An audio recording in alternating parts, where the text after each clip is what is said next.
Hello, my name is Chase. I'm an amateur photographer, and we're gonna go take pictures over at Kings Gap, this cool place in Central PA, and I'm gonna show you what gear I got. So for this shoot,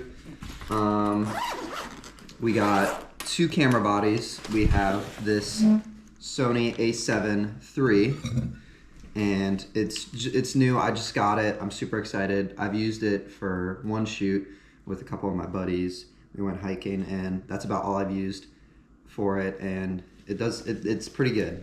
And then after that we have this kit lens. It is a 28 to 70 millimeter lens. It's decent. It's for the Sony.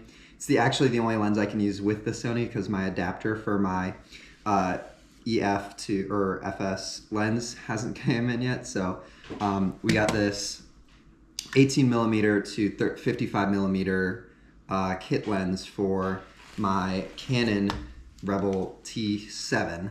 I don't like this camera. I mean, I do. I learned on it. It's great, but it's just autofocus isn't great. Can't really do video, and yeah, some other things too. It's also really old. It's not a mirrorless. And then the last lens I have is this 75 to 300 millimeter lens. These two lenses I can only use with the Canon T7, so I might not even get to use these today because I don't know if I'm going to be using the Canon T7, but if I do, I'll show you that. And now we're going to go head over to the place. All right, we're about to head on our way. So this place I'm going to, it's I don't even know. It's cool. I've been there a couple of times. There are some pictures that I've taken that I want to retake.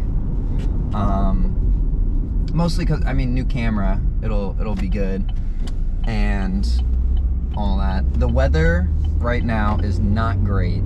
It's pretty rainy. It's not like super foggy, but once we get to Kings Gap, it'll probably be a bit foggy because it's at a higher elevation. So, yeah, I don't think I'm super good at photography. I'm still like, I would say I'm beginner-ish. I'm not doing anything crazy with my photos, but I think some of them are decent. I don't expect to get a ton of photos here either. It's gonna be like probably, I don't even know how many photos I would get. Probably like, I'll probably end up with like maybe 4 or 5 good ones and then some other mediocre ones. I'm probably gonna take like 100 photos total. The thing about taking pictures is you always take a ton. I mean, I don't speak for everybody, but at least I've heard, and from my personal experience, that most shoots end up taking like a gazillion photos and then only a couple of them come out good, which is probably what's gonna happen here. Most of my good photos actually that I've taken recently have been on my telephoto lens. It's weird. You don't really have to focus on composition as much, I feel like, if you're just zooming in on a subject really close. Like centering, all of your photos can be centering subject composition wise, because, man, this weather's not great today. But even if the weather's bad, you can still take good photos. This is something I stand by. I've been in crappy weather all the time and still taking good photos. Of course, the best photos you'll take are probably at sunset, at golden hour, or in the sunrise. But we don't have either of those today. We got cloudy clouds and rain. I can see a little bit of fog. I don't think it's going to be enough fog though. Because even in bad weather, like foggy weather can also be good weather for taking photos, because like it just adds more to the atmosphere, make it more interesting. There's a couple of cars too. I always back into spots. If you're not backing into spots, I don't know what you're doing. Makes it so easy to leave places quickly. You don't have to worry about reversing out. Wake up! Alright, we are here and we're at King's Gap. It's still raining a little bit, but I mean, I think my camera should be fine. I just gotta make sure it doesn't get too wet. It's actually not as bad as it was on the drive up, and let's go take some photos. I think there's people setting up something for like catering over there. So that's interesting. Anywho, the first thing I want to take a photo of is that structure. But I gotta find myself in a good position to take this photo. Yeah, let's see what I can do. Okay, so this is kind of a warm-up for me for taking photos. Normally when I go out and somewhere and take photos, I do like a good little warm-up, but I think what I'm gonna do here is I'm gonna get down to a low angle and take a picture of that. It's just gonna be a starter photo, nothing great. Maybe it'll turn out good, we'll see. But yeah, so we're just gonna set you there. So I turned my f-stop to 4 and my shutter speed at 320. I'm gonna have my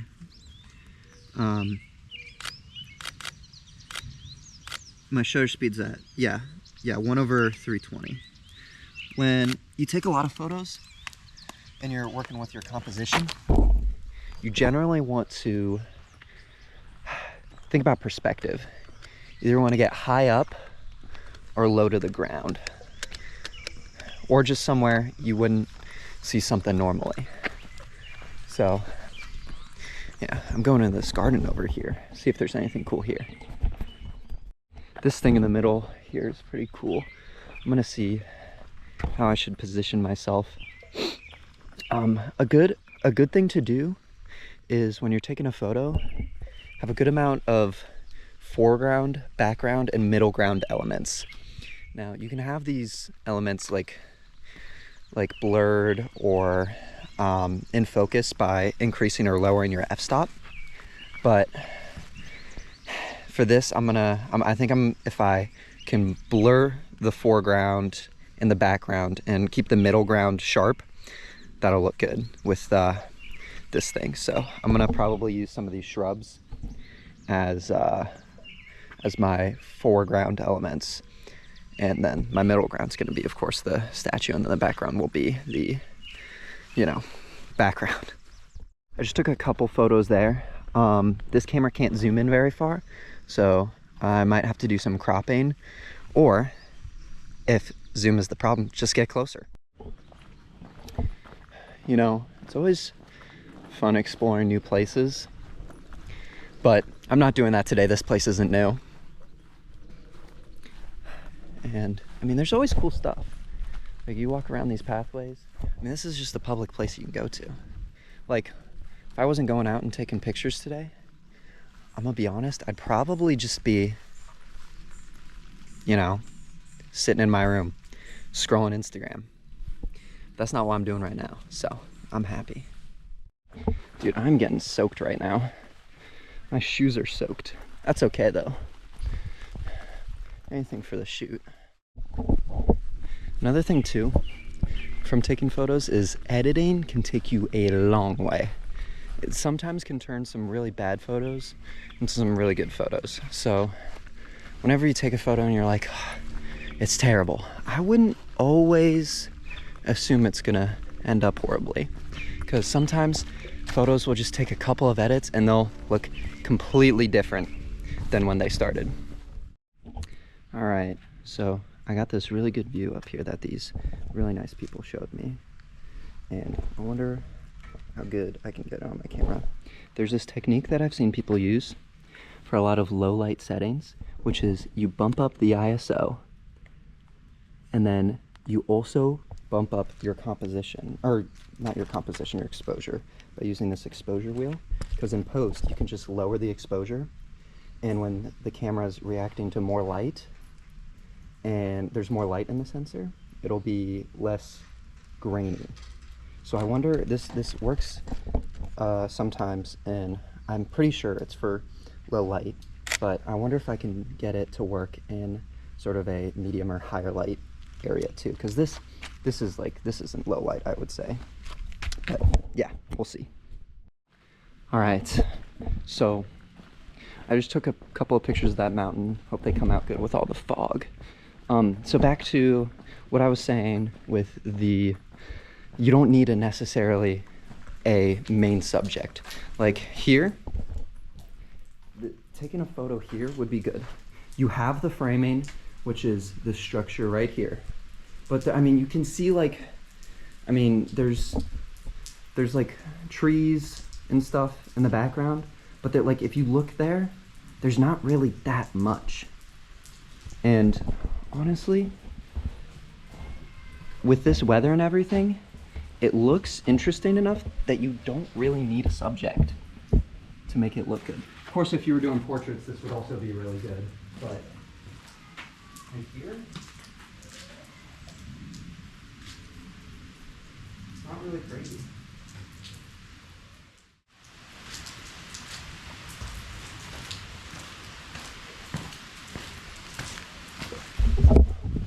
And the rain's starting to pick up, so I think this might actually be it for the shoot. Every photo I took today, you don't need a nice fancy camera like this. A T7 would work for all of them.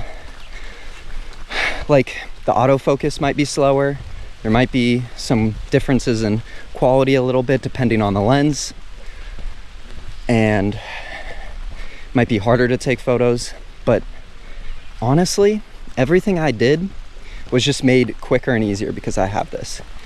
Like, just because something feels like so manual and labor intensive doesn't mean it's impossible. Like, I've taken many good photos on my good old rusty dusty T7.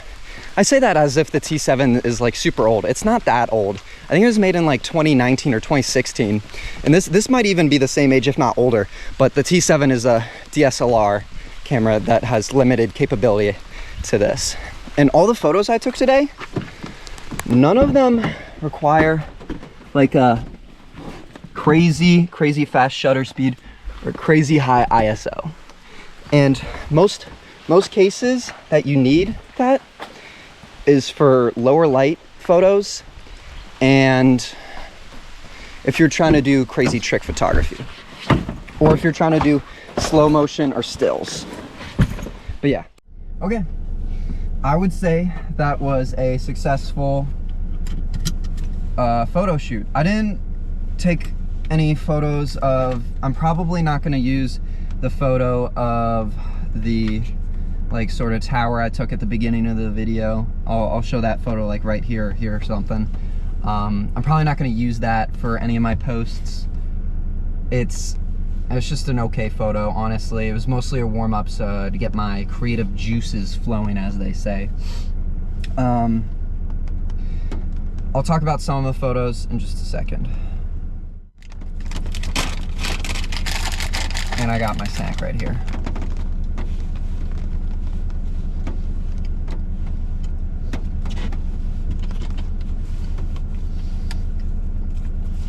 I'm eating sludge, but that's okay. It's not optimal. Sludge, not optimal, but every once in a while it's fine. I met these two really nice people who were hiking with their dog, and yeah, they pointed out a good spot for me to take photos of the mountain. I took a bunch of different variations of that photo in case with different settings on my camera. I'll show the finished photo I end up using, or photos up here with all the camera settings, because sometimes you'll look at the photo and you won't know when you're editing it if some of the bright details will come out good after you edit it and you lower the exposure. Because in my case, there's definitely going to be some fog there, and it's bright and kind of hard to tell when looking at the camera if it's going to look good. And then there's a very real possibility I don't get much detail there. Because a lot of the time, I kind of eyeball what I'm doing and then pay for it later by not looking up how to technically do something photography-wise. But if it still makes a good photo, Where's the harm? And a couple of photos I took around the pond, those were okay. I hope I at least get one photo that from there that looks finished and good. We'll see. I know I'm gonna at least get like 1 or 2 good photos from the center square that I took, because I know at least one of them, when I was looking at my camera, looked good regardless of editing. And you'll get photos that, I mean, there are times you can tell when that you're like the photo's a lost cause. Like, you're gonna edit it, no matter what you do in editing, it's not gonna look good. And that's okay. You know, you don't have to post everything you take. You don't have to edit everything you take. I probably didn't even take 100 photos. I probably took like around 20 to 50. It's a small place there too, so it's not like, you know, I'm gonna take a ton of photos. Now, actually, I have one more spot I'm gonna take a photo. I'm gonna pull off on the road. I'll be right back. Sorry, not sorry about that. I saw a good spot and like a good photo spot to take a photo, and I decided to get out of my car and go take the photo.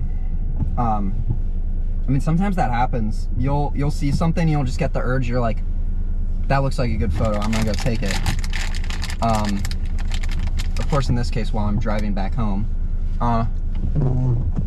It's all good though, I'm not in the middle of the road. So, there we go.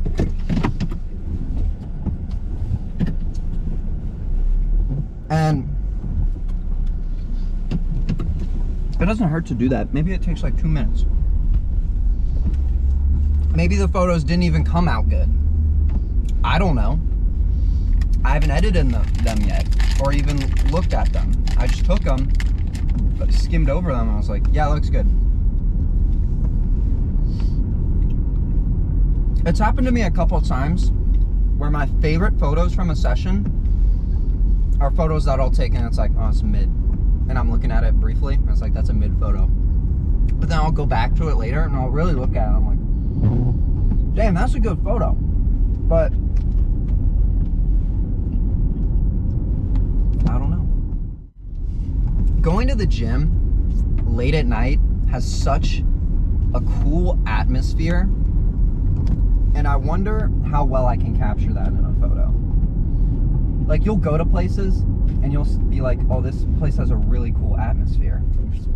And then you'll try and take a picture of it and you're like, it's really not that cool, and I'm just geeking. But there are a lot of times that you'll go take a photo of something someplace and you'll be like, wow, this is cool. And I really like those wow moments. Also, another thing is editing can send you a long way. If I have a gloomy photo, I could turn it into a very warm and vibrant photo.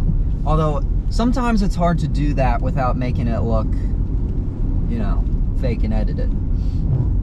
My photography teacher, he taught me, when you're editing photos, if you don't want them to look over edited, you adjust the sliders so that you barely see a difference. Like, when you can very clearly tell a difference, that's too far. You gotta do it so you can just see a little difference, which makes sense, because if you're making big differences in a photo, that is over editing it. All right, we made it back. I would say that shoot was successful, and nothing more to say. I'll talk to you guys later, and yeah, maybe in the next video.